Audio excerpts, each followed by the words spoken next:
আজকে আমি তেলাপিয়া মাছের ঝাল রান্না করব। তেলটা গরম হয়ে গেছে, মাছগুলোকে ভাজা করে নেব। একটা পিঠ হয়ে আসলে অপর পিঠটাও ভালোভাবে ভাজা করে নেব। ভালোভাবে মাছগুলো ভাজা হয়ে গেলে মাছগুলো তুলে নিয়ে মাছ ভাজা তেলেতেই শুকনো লঙ্কা তেজপাতা ফোড়ন দিয়ে কাঁচা লঙ্কা কুচি পেঁয়াজ কুচি দিয়ে দেব। কাঁচা লঙ্কা কুচি পেঁয়াজ কুচিটা একটু হয়ে আসলে দিয়ে দেব আদা রসুন বাটা, এরপর টমেটো কুচি, নুন, লঙ্কার গুঁড়ো, হলুদের গুঁড়ো, সামান্য একটু চিনি দিয়ে মশলাটা কষিয়ে নেব। মশলা থেকে যখন তেল ছেড়ে আসবে তখন দিয়ে দেব পরিমাণ মতো জল।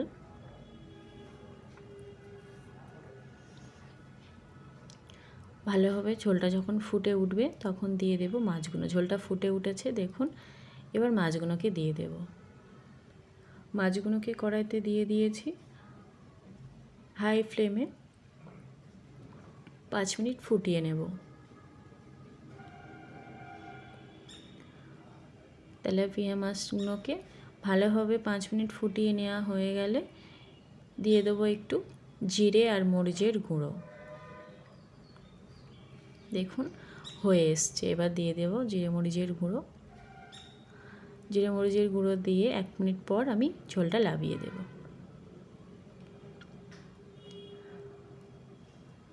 একদম রেডি হয়ে এসছে।